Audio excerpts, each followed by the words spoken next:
Hey, welcome to the Melancholy Guy, a companion podcast to my Tumblr blog, The Melancholy Guy, daring to be black, open, and free. The adventures of a divorced, open, polyamorous African American male. I am the Melancholy Guy, Calvin, or CPJR, if you know me. And definitely today, I believe that change I must or die I will. And one day I'll go into that last part, but not today. Happy holidays. Today is 12/25 on a Monday. And I decided to go ahead and record the podcast as I normally do twice a week. Normally on Monday or Sunday. But since I am working now, I'm definitely going to go down to only 2 shows a week, and eventually I'm going to go to 1 show a week, 30 to 45 minutes. I think that'll be a better format than these little 15-minute shows, and I'll be able to promote them better, I think.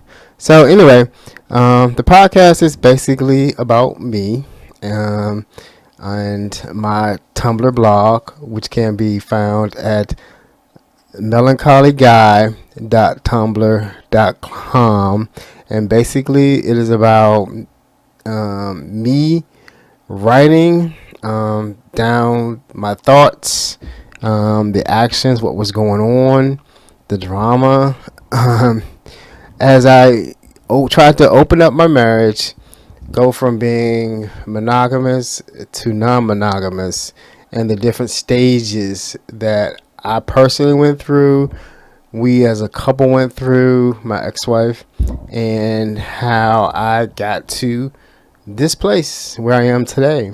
And I guess you may wonder where I am today. I'm basically single, like I said, divorced.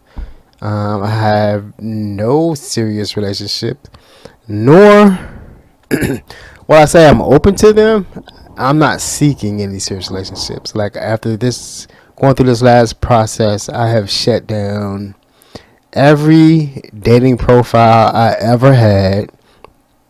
I've basically left every polyamorous group on social media that I was involved in. Mostly all the groups on Facebook, and I'm going to be shutting those down too, all of them, polyamorous, whatever. The only thing I'm going to remain involved with is probably Black and Poly, which is also a Facebook group, on their meetup groups, because I think the local meetup groups are funded locally and are loosely affiliated with blackandpoly.org or Black and Poly on Facebook. I know the Black and Poly here is a bit different, a bit more metaphysical, and I want to get involved with that group more, and definitely going to stay in that group. So for me, and I'm going to go into this about, I know I left off last week, I was talking about NRE and how it's a thing for me because I have addictive personality. So there is a feeling of euphoria, just happiness, uplifting type feelings when you experience NRE.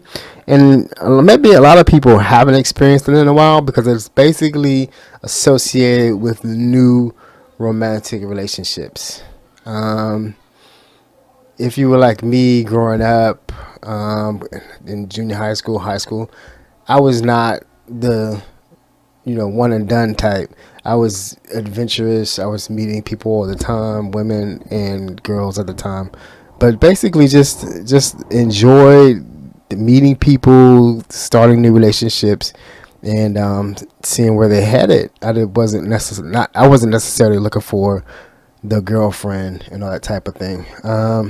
Although I did that first.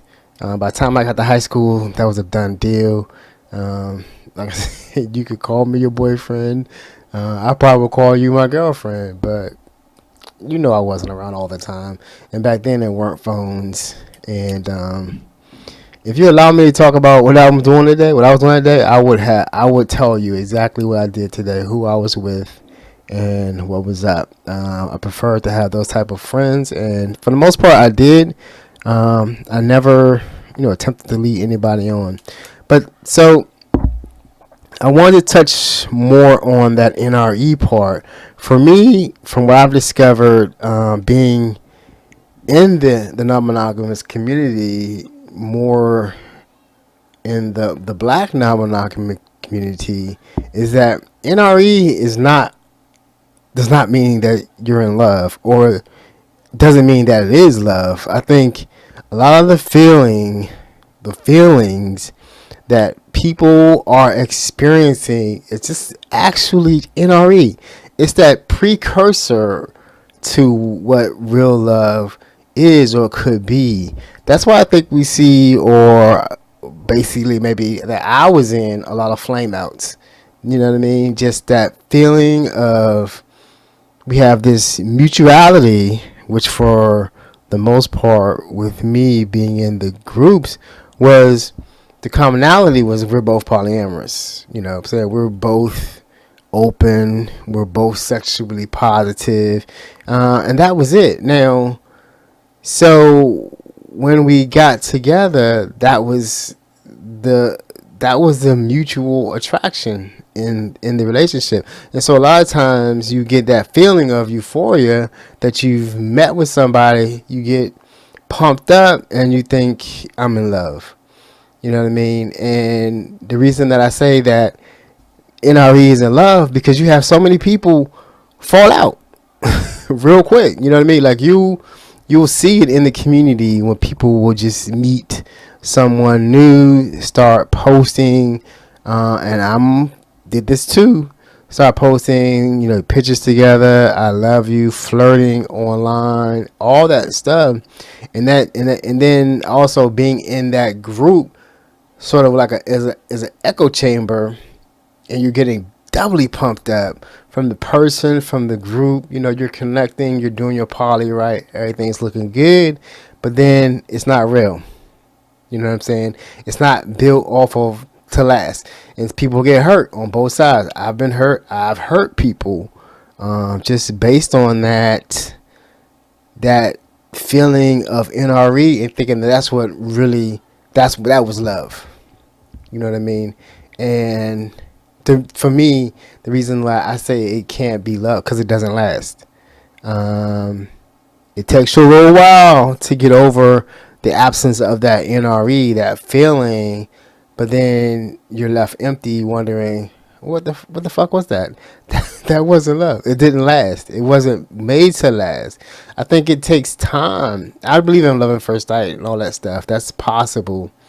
But I believe, especially as you get older, it takes time to really get to know someone, to cut through those layers that we've built up over the years, that baggage, and really get to know someone and find out if you're really compatible and are really going to allow yourself to be vulnerable to that person, and that person is going to be vulnerable to you, that you guys are going to be able to establish a real authentic relationship, so that you do have some real authentic love. Now it's funny, I do have some people that I'm still in touch with, been in touch with and talking to over the last 2 or 3 years, and it's authentic, that I love, but it never switched to romantic love, because I never got on a plane. You know what I mean? We don't talk every day, but we check on each other. I don't know, some of the commonality that I share with these people is non-monogamy, polyamory, but then there's something else. But there's just a mutual attraction, a mutual desire to care for one another, and then a mutual desire to see what could happen in the future. Now, I don't know what the difference is. Some of the flame outs, especially the ones that I had, over the last year or so.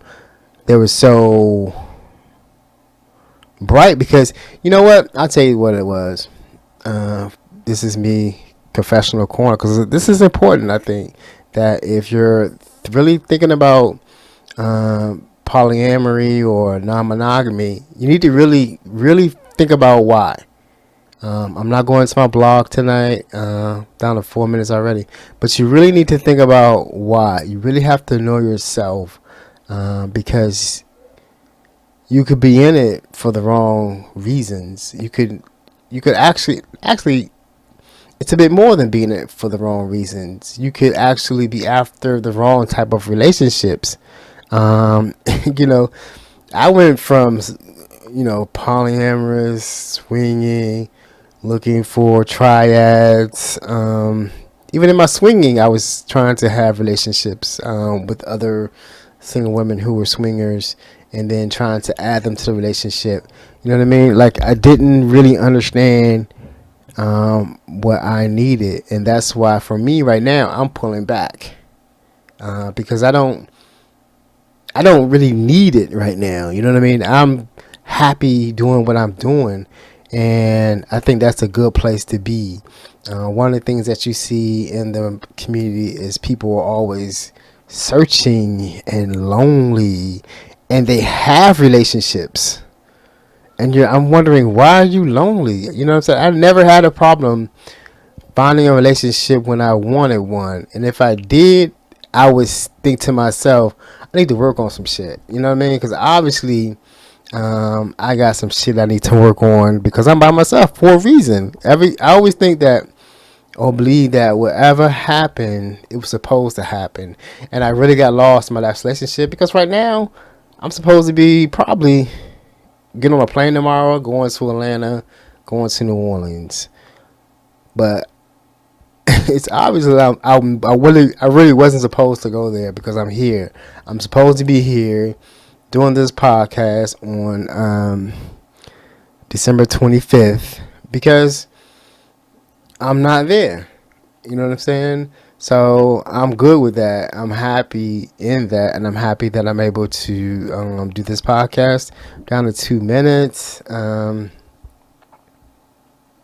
just want to talk about the fact that I'm not dating and how that feels, and that's new for me to not want to pursue relationships. It's actually the best I've ever felt, you know what I'm saying? Because I'm not, and maybe because I'm a bit older now, I'm not as sexually driven, stuff like that.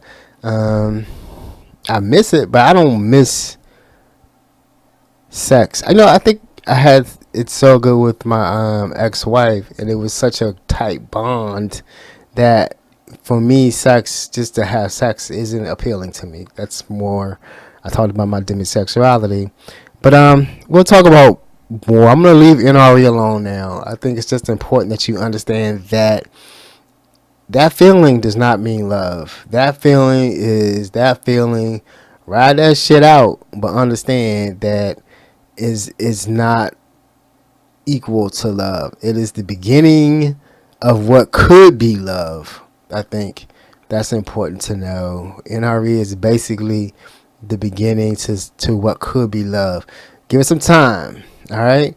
So always remember to love and respect yourself first, and everything else will take care of itself. Peace and namaste. I'll see you again closer to the new year. I'm got a big blog post coming about the new year. So love yourself.